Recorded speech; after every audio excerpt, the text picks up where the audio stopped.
السلام علیکم، میں ہوں ثاقب محمود اور آپ دیکھ رہے ہیں اپنا پسندیدہ یوٹیوب چینل پوسٹ پیڈیا۔ یہ 10 سال پرانی بات ہے۔ ہم بچوں کی کارکردگی دیکھنے اسکول آئے تھے۔ میرے ساتھ ایک شخص بیٹھا تھا، اس کے چہرے پر کسی قسم کی ندامت، کوئی پریشانی نہیں تھی۔ میں اس کا اطمینان دیکھ کر پریشان ہو گیا۔ وہ بچے کا رزلٹ کارڈ دیکھ رہا تھا، مسکرا رہا تھا، ٹیچر کو یقین دلا رہا تھا ہم اگلی ٹرم میں امپروو کر لیں گے۔ جبکہ میں کبھی اپنے بچے کا رزلٹ دیکھتا تھا، اپنے بیٹے کی طرف دیکھتا تھا، اس شخص کی طرف دیکھتا تھا، اس کے بیٹے کی طرف دیکھتا، پھر دائیں بائیں دیکھتا تھا۔ میرے بچے کے نمبر بہت کم تھے، میں اس پر نادم بھی تھا، پریشان بھی۔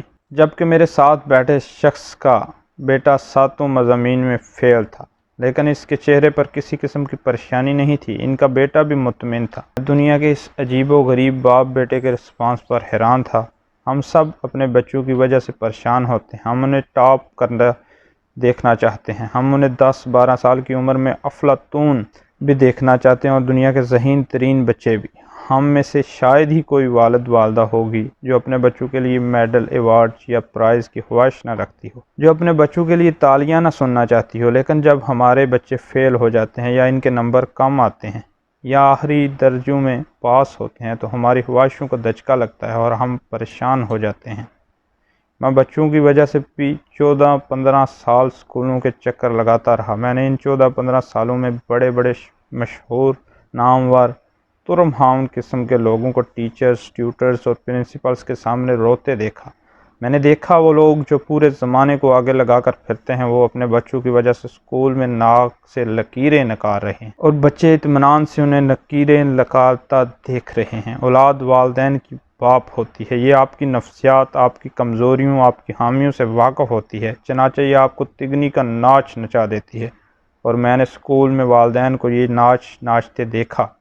میں بھی بہت جلد پریشان ہونے والا باپ ہوں۔ میں بھی دوسرے والدین کی طرح بہت جلد پینک کر جاتا ہوں، لیکن وہ مجھ سے اور میرے جیسے والدین سے بالکل مختلف والد تھا۔ وہ بیٹے کی ناکامی پر مسکرا رہا تھا، رزلٹ دیکھ رہا تھا، ساتھ ساتھ بیٹے کو سمجھا رہا تھا ہمیں پڑھائی پر بھی توجہ دینا پڑے گی۔ میں نے اپنا ہاتھ اس کی طرف بڑھا دیا، اس نے پیار سے میرا ہاتھ تھاما، اور یوں ہم دونوں دوست بن گئے۔ میں نے اس سے پوچھا، آپ بچے کے رزلٹ پر دکھی کیوں نہیں؟ اس نے کہکا لگایا اور بیٹے سے پوچھا، بیٹا آپ کے نمبر کم کیوں آئے ہیں؟ اس کے بچے نے بڑے آرام سے جواب دیا، پاپا میں نے پڑھائی نہیں کی۔ اس نے پوچھا کیوں؟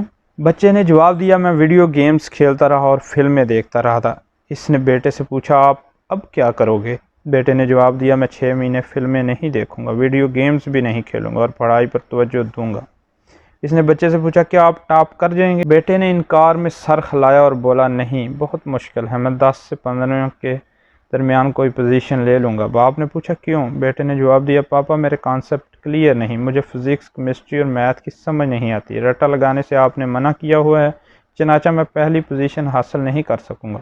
اس نے مکالمہ ادھورا چھوڑا اور میری طرف دیکھنے لگا، اور میں باپ بیٹے کی اس عجیب و غریب گفتگو کو حیرت سے دیکھ رہا تھا۔ وہ بولا، تعلیم اور تربیت میں جسم اور روح کا تعلق ہوتا ہے۔ تعلیم جسم ہوتی ہے اور تربیت روح۔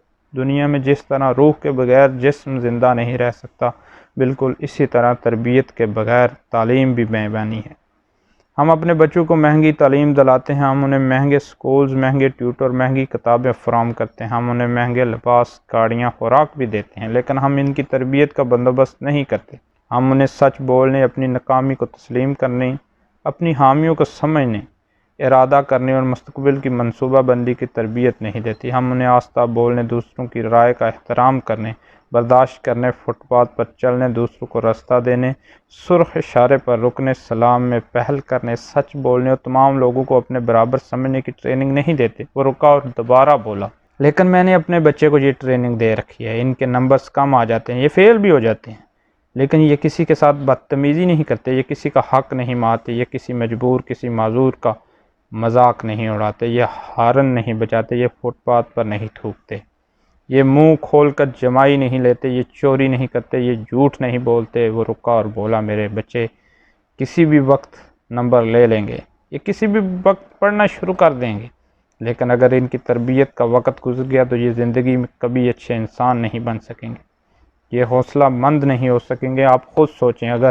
امتحان میں ٹاپ کرنے والا بچہ بدتمیز، ظالم انسان کو سمجھتا نہ ہو اور دھوکے باز اور جھوٹا ہو تو آپ اسے کتنی دیر برداشت کریں گے؟ آپ اس کا کتنی دیر احترام کریں گے؟ میں خاموشی سے سنتا رہا۔ وہ بولا، ہم دوسروں کو کامیابیوں، سرٹیفکیٹ، ایوارڈز اور تمغوں کی وجہ سے پسند کرتے ہیں، ہم انہیں ان کے بیہیویئر کی وجہ سے پسند یا ناپسند کرتے ہیں، مگر پاکستان کا کوئی اسکول بیہیویئر پر توجہ نہیں دیتا۔ ہم اسکول کو آرٹس سے سائنس تک، میوزک سے بزنس تک تمام مضامین پڑھا دیتے ہیں، لیکن ہمارے بچے اچھے شہری کیسے بن سکتے ہیں اور انہیں سوسائٹی میں بیہیو کیسے کرنا ہے؟ پاکستان کا کوئی ادارہ، کوئی اسکول انہیں یہ ٹریننگ نہیں دیتا۔ پاکستان کے کسی اسکول میں بیہیویئر کا کوئی مضمون نہیں پڑھایا جاتا۔ سچ کیوں اور کیسے بولنا چاہیے، دوسروں کی رائے کا احترام کیسے کرنا چاہیے، ہم شک سے کیسے بچ سکتے ہیں، ہم غصہ کیسے کنٹرول کر سکتے ہیں، ہم خود کو حسد سے کیسے محفوظ رکھ سکتے ہیں، ہم زندگی میں آگے کیسے بڑھ سکتے ہیں، ہم ملازمین